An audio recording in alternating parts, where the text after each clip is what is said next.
as we often hear at these events, cargo at rest is frequently seen to also be cargo at risk. And these risks don't only occur during routine and planned stops. In the past 2 years, congestion has caused major disruptions to supply chains at ports, airports and border crossings. And for the providers and users of transport services, this has added another dimension to risk management. We asked Jason Breakwell, Commercial Director of Wallenborn Transports, to tell us more about how congestion is impacting supply chain resilience. He joined Torsten earlier in our studio today. Let's find out what he had to say. Good afternoon, everyone. Thanks for inviting me to talk today. It's been a long time since I've presented to TAPA. Sorry I can't see you, but I'm really looking forward to talking to you today about the subject of how facility delays impact the resilience and security of supply chains. Of course, we've seen delays at loading and unloading points increasing dramatically in the past 3 years for a number of reasons. Initially, that was mainly COVID-related chaos and restrictions and controls. However, as we've adapted to new normals, structural delays have continued and in some locations have actually worsened. This is mainly caused by capacity restrictions, especially labour, but also infrastructure. And it's been amplified by irregular flows of freight, by volatile demand for freight, and also, especially now, stocking issues up and down supply chains. So in the last 2 years, there seems to have been a causal link between longer cargo dwell times and a change in cargo crime. We've seen a shift from in-transit vehicle-based attacks towards more losses while cargo is at rest, for example, in transit or in storage facilities. And this has been highlighted, for example, in the annual TIS report.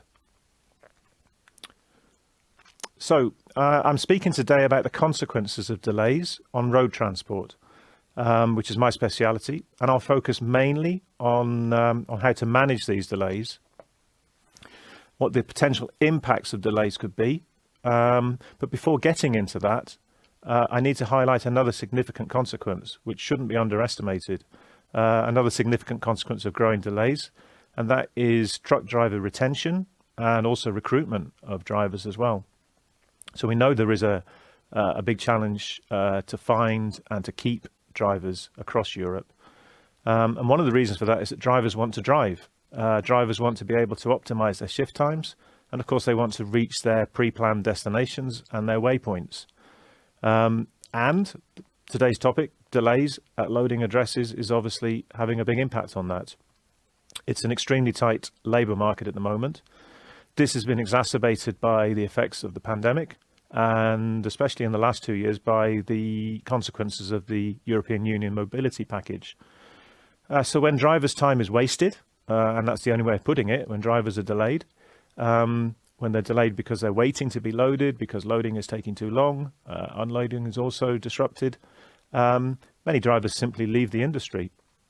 There's plenty of other jobs, perhaps in final mile delivery or perhaps outside of the driving sector. So that's a major risk when Europe's already missing over 500,000 truck drivers. It's a major risk that we need to contain. And then for the transport planners, the people that dispatch the trucks and monitor the trucks, the biggest challenge is the unpredictable nature of delays. And this requires flexibility and resilience, both in the form of contingencies and also in the ability to adapt, often at short notice. Contingencies need to be built into your route risk assessments, which I'll come to in a minute.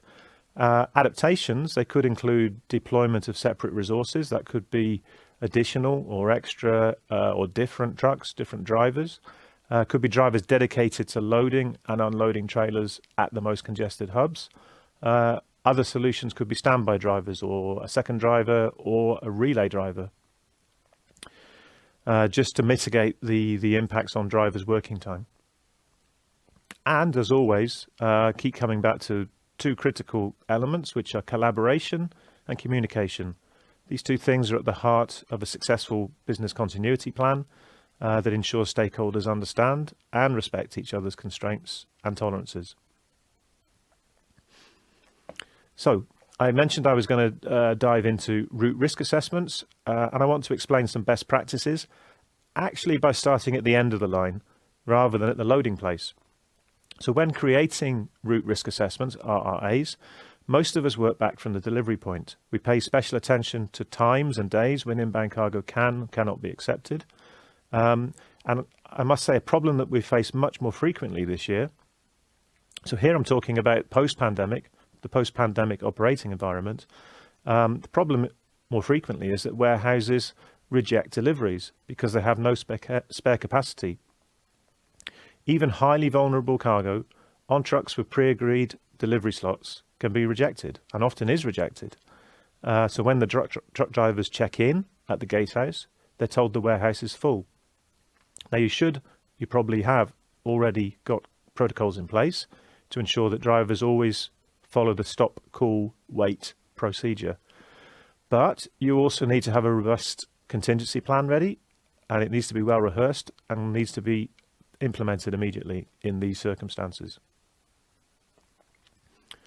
So scenario could be that the warehouse is full, or the slot has been missed because of a delay at the loading place, or the truck arrived on time but the delivery place is suffering delays, the driver needs to wait. The truck is outside the facility, so potentially highly exposed to risk.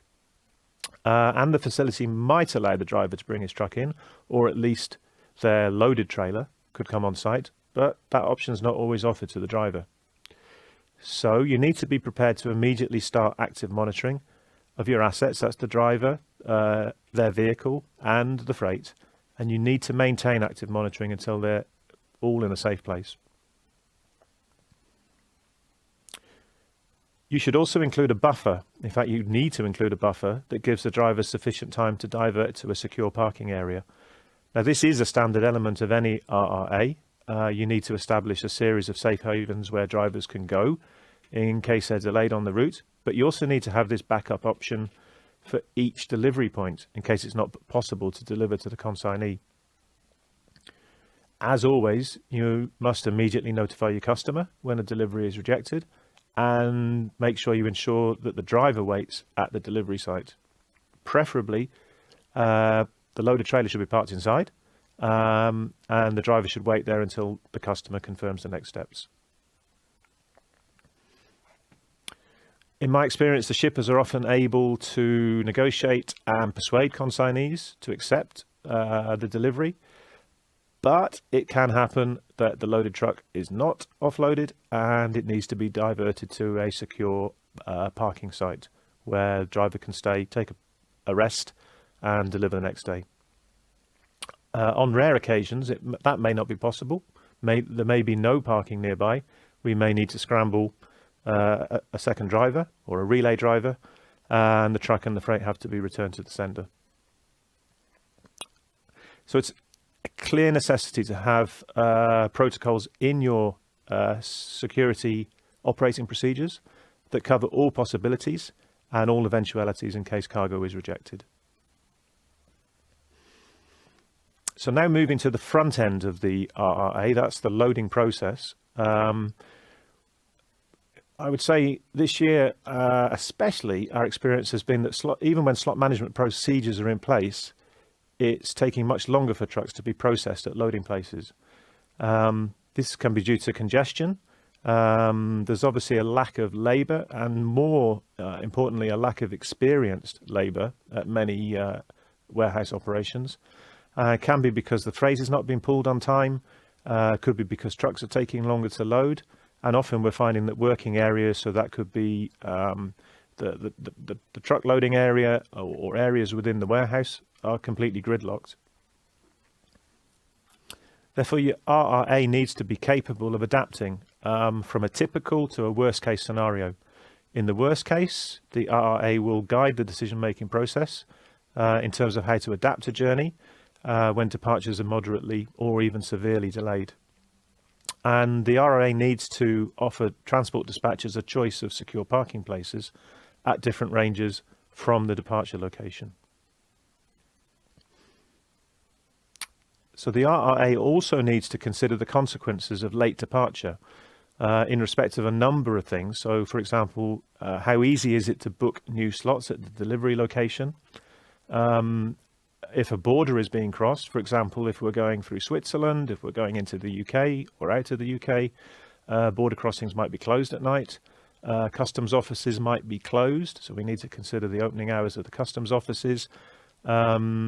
If a truck arrives too late at a ferry terminal, misses the ferry, what are the backup routes? Is the port or is the terminal secure? And if not, what contingencies can be put in place? Other considerations would be weekend driving bans. If we're planning to deliver on a Friday but we're not going to make it, can we continue to drive on a Saturday? Can a truck operate in certain countries? No, it cannot in certain countries. There may be delivery restrictions at night times, during weekends and also on public holidays. Also need to consider security escorts and handovers from and to security escorts if the truck is not running according to schedule. So when drawing up the RRA and also when implementing the RRA, engage with your customers, ensure they fully understand the consequences and the risks of delays, and work together to prevent and avoid any security compromises. I would say in the majority of situations, there is a very healthy collaboration between shippers, logistics providers, warehouse operators, other stakeholders. And the worst cases can be avoided, or if not avoided first time, they can be addressed the second time, and that can be done in real time often. However, the situation at airports and seaports is not always so positive, can be complicated and challenging to control. For example, loading and unloading often takes place during the night. When things go wrong at night, it can be much more difficult to escalate and to communicate and to solve problems in real time. So on the next few slides, I've prepared a couple of generic route risk assessments just to illustrate how to manage risks that could occur due to loading and unloading delays. These are generic, but I've picked typical busy trade lanes for land transport in Europe. So in the first example, the loading location is in the Eindhoven area of the Netherlands. The truck will be making 2 deliveries, the first in the Lille area in northern France, and the second in Paris. The total distance from Eindhoven to Paris is approximately 450 kilometers. That's a driving time of 6.5 hours in normal conditions. And we've allowed 90 minutes for loading or unloading at each location. Drivers need to take a 45-minute rest during their working day. This can be done whilst the unloading is taking place at the Lille facility. We've also put a delivery constraint in this scenario. So the Paris facility stops receiving inbound trucks at 16:30. If they don't arrive by 16:30, then they need to come back tomorrow. So working back through the RRA, we would recommend a latest arrival time in Paris of 1500. So we've got that buffer, a 90-minute buffer, in case of any delays upstream. Now the driving time from Lille to Paris is approximately 3 hours, which means that in order to be turned around in Lille in 90 minutes, we need to arrive there by 10:30 in the morning. The distance from Eindhoven to Lille is a little bit less actually than Lille to Paris, but traffic is typically heavier on these roads. It's a more densely populated area, and we're also driving at a busy time of day. So we estimate the driving time at 3.5 hours, and therefore we need a loading slot in Eindhoven at 5:30. Make sure that the RRA make sure the RRA includes a process for rebooking slots at both Lille and Paris, just in case we get delayed either at Eindhoven or on the road or at Lille. And as always, the RRA will include safe havens, safe and secure places where drivers can divert to in case of delay, in case of unexpected occurrences on the road. So for this route, in case of a delay of more than 90 minutes, the driver will divert to a secure parking facility in the Paris area in Department 77 and will deliver the cargo the next day. And the same parking facility will be used in case The warehouse at Paris is full, the scenario I described earlier on, where truck arrives, has a slot, but the warehouse is unable to accept the cargo. So in this case, the driver will take his truck and the freight to a secure parking facility nearby. Now, in case there's more severe delays, for example, the truck is delayed whilst loading and departs late from Eindhoven, or there is a delay at the midway point in Lille, the driver will not continue to Paris because they will not have sufficient time, working time to do this. They will be diverted to a secure parking area in the secure parking facility in the Lille area. That's in Department 59. And fortunately, in this area, we have a choice of free secure parking sites.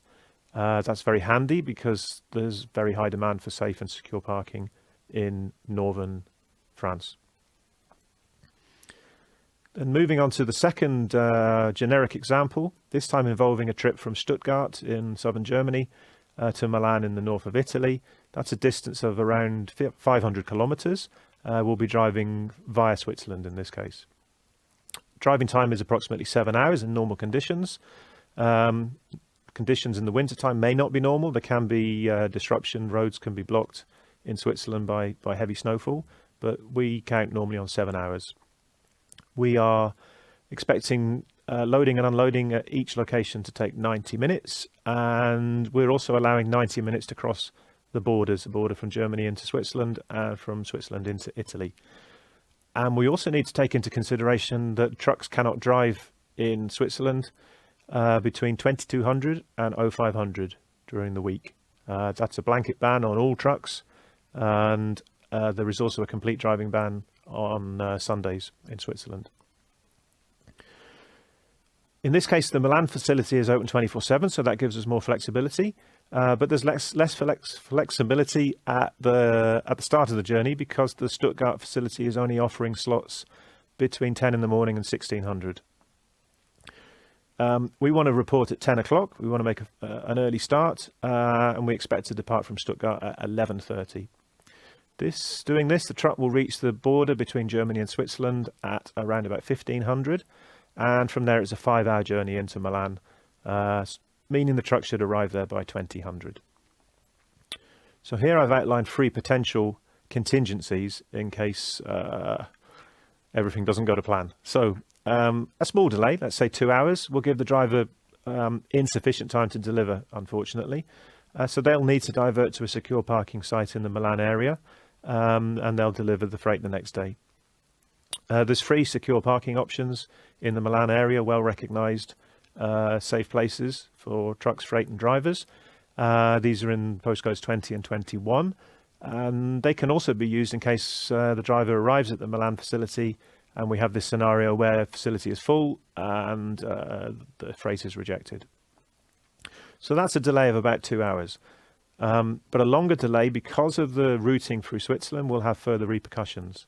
Now, we tend to choose the Swiss routing because on this route, it's from Stuttgart to Milan. It's by far the most direct, the shortest, and the most cost-effective. But because of that driving ban for trucks during the night time in Switzerland, we also need to build 2 other contingencies into the RRA. So let's suppose that departure from Stuttgart is delayed by 4 hours. This means that the driver's not going to be able to reach the Milan secure parking area, that the driver's not going to have enough driving time to make it to Milan. So they're going to have to find somewhere safe to park in Switzerland. There is a secure parking site on the route. It's in the area of Lucerne, Swiss postcode 64, and that would be the backup plan in case the truck was delayed by 4 hours.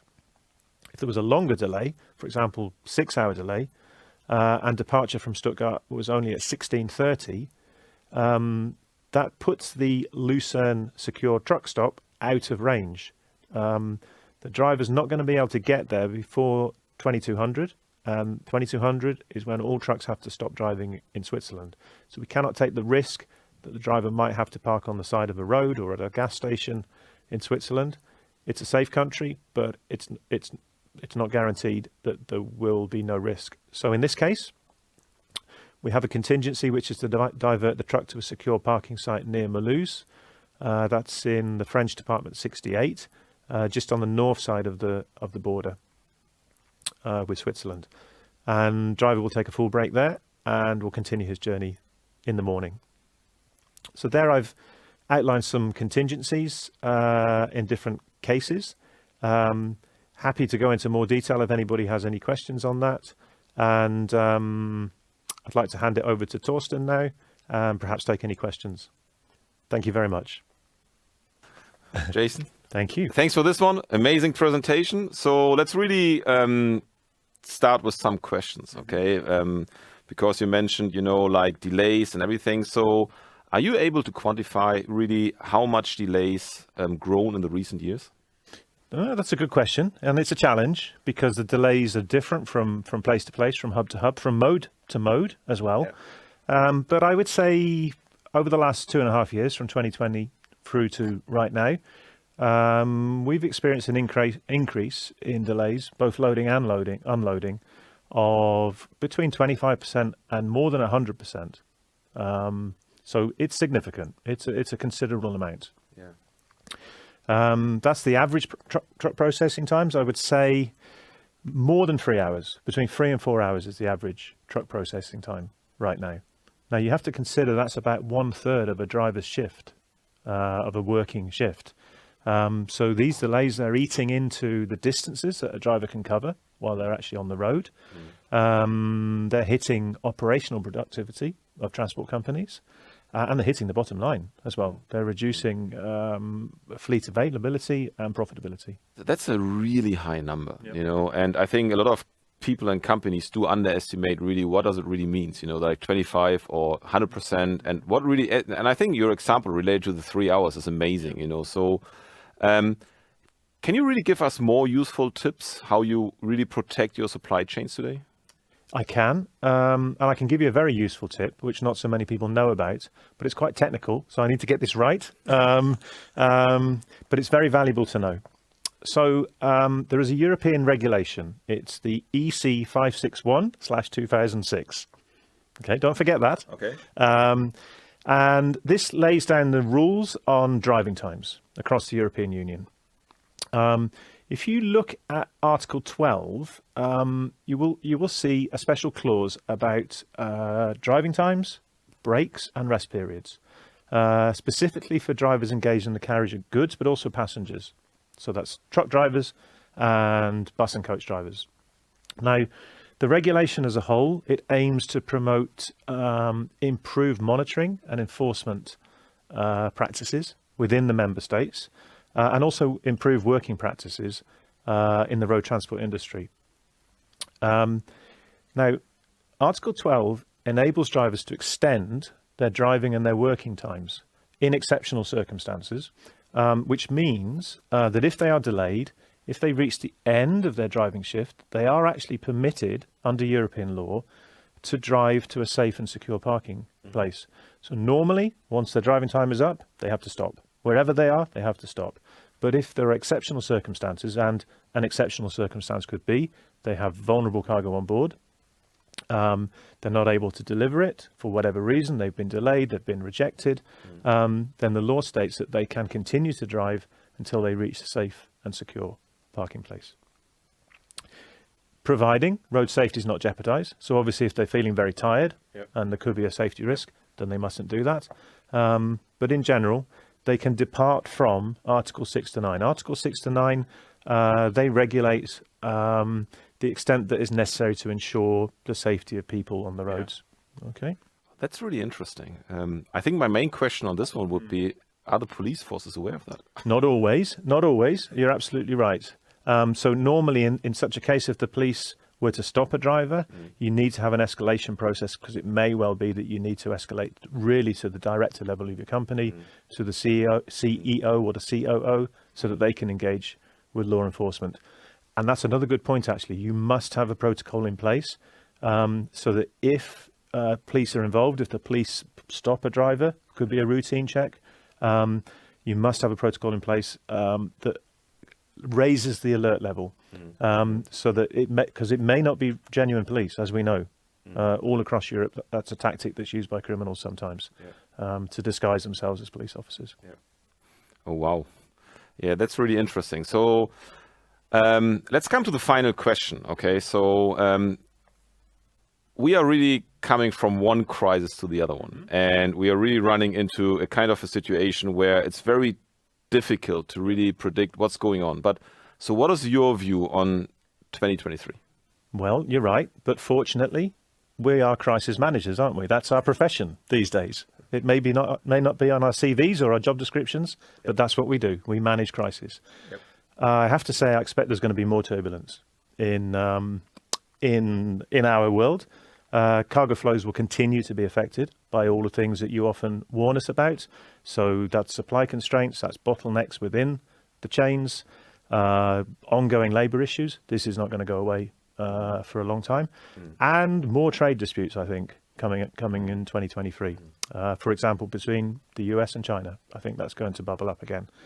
But I'd like to end on a more positive note. I think the good news is, again, that we are professionals at managing these situations, and we can smooth a lot of the bumps along the road with good preparation, with robust procedures, and above all, using collaborative decision making. Perfect. So resilience.